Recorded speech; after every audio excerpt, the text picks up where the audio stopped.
அறிவியல் ஆன்மீகத்தினுடைய 15வது பகுதி. தலைப்பு நத்திங் கேன் இன்ஃப்ளூவன்ஸ். எதுவும் நம்மை தூண்ட முடியாது,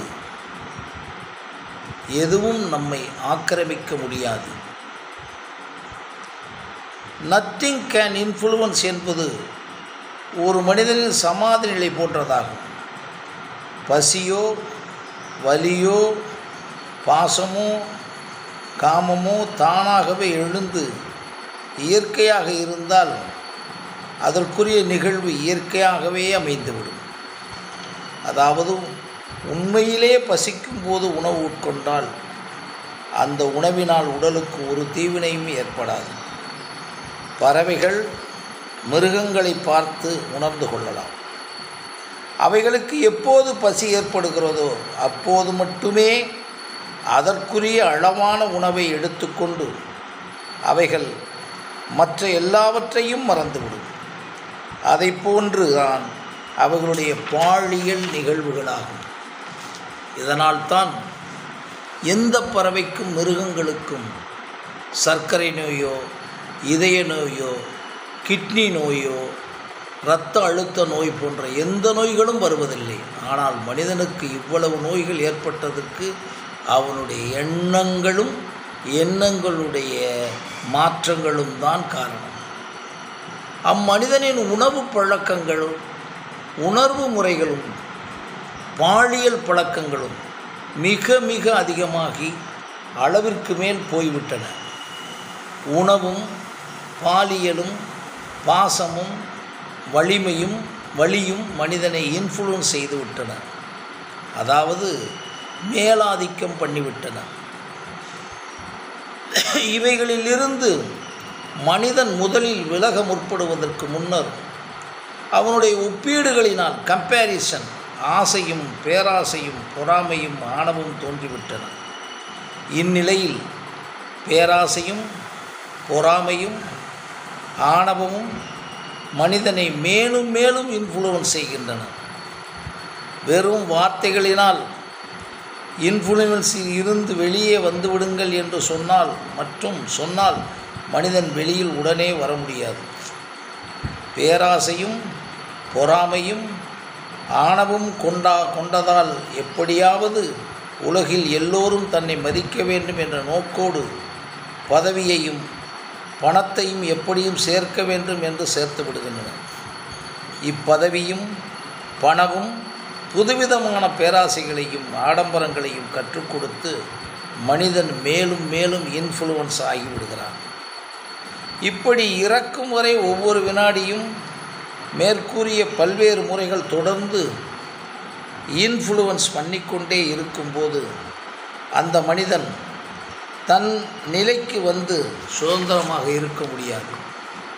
மேற்கூறிய அனைத்தும் தானாக ஏற்பட்டு தானாக சென்றால்தான் அம்மனிதன் குறைந்த அளவு சுதந்திரத்தையாவது அனுபவிக்க முடியும்.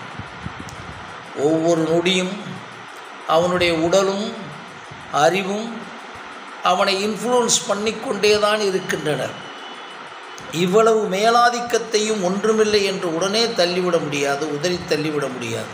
இந்த நிலையில்தான் அம்மனிதன் முழுவதுமாக தன்னை EEG மூலம் முதலில் மூளையின் அதிர்வுகளை பரிசோதித்து கொண்டு அதன் பிறகு அத்தனையிலிருந்து சில மணி நேரம் விலகி யாருடைய தொடர்பும் 100க்கு 100 இல்லாமல் அப்படியே தன்னியனாக இருந்து கடந்த ஒவ்வொன்றையும் திரும்ப நினைவில் கொண்டு வந்து சுய அலசல் செய்து முழுவதுமாக ஆன முறையில் ஒவ்வொன்றையும் சிதைத்து கொண்டே இருந்தால் மட்டுமே அம்மனிதனை இன்ஃப்ளூவன்ஸ் பண்ணி அத்தனையையும் உணர முடியும்.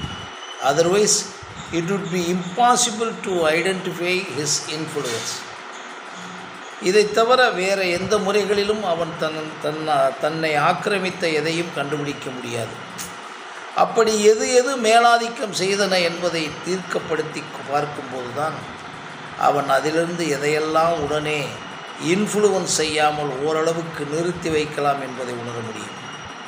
பிறகு மறுபடியும் அவன் நிறுத்தி வைத்த ஒன்றே இன்ஃப்ளூவன்ஸ் பண்ண முயற்சி செய்யும்போது அதையும் எப்படி தடுக்கலாம் என்ற தடுப்புகளை உருவாக்க முடியும். ஒன்று மட்டும் உறுதியாக வேண்டும், அதாவது நமது உடலை ஏதாவது ஒன்று சூழலினால் இன்ஃப்ளூயன்ஸ் பண்ணினால் அதை காலமும் அனுபவமும் தான் கலந்துதான் நிறுத்த முடியும். இல்லை என்றால் அவைகள் தானாகவே தோன்றிக்கொண்டே தான் இருக்கும்.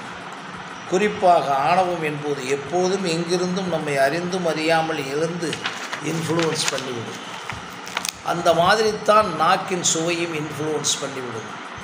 உடலின் மூலமாகவும் அறிவின் மூலமாகவும் ஆணவத்தின் மூலமாகவும் பேராசை, பொறாமை, பயம், பாதுகாப்பு போன்றவைகள் மூலமாகவும் பல நம்பிக்கைகளும் மூட நம்பிக்கைகளும் இன்ஃப்ளூயன்ஸ் பண்ணிவிடும்.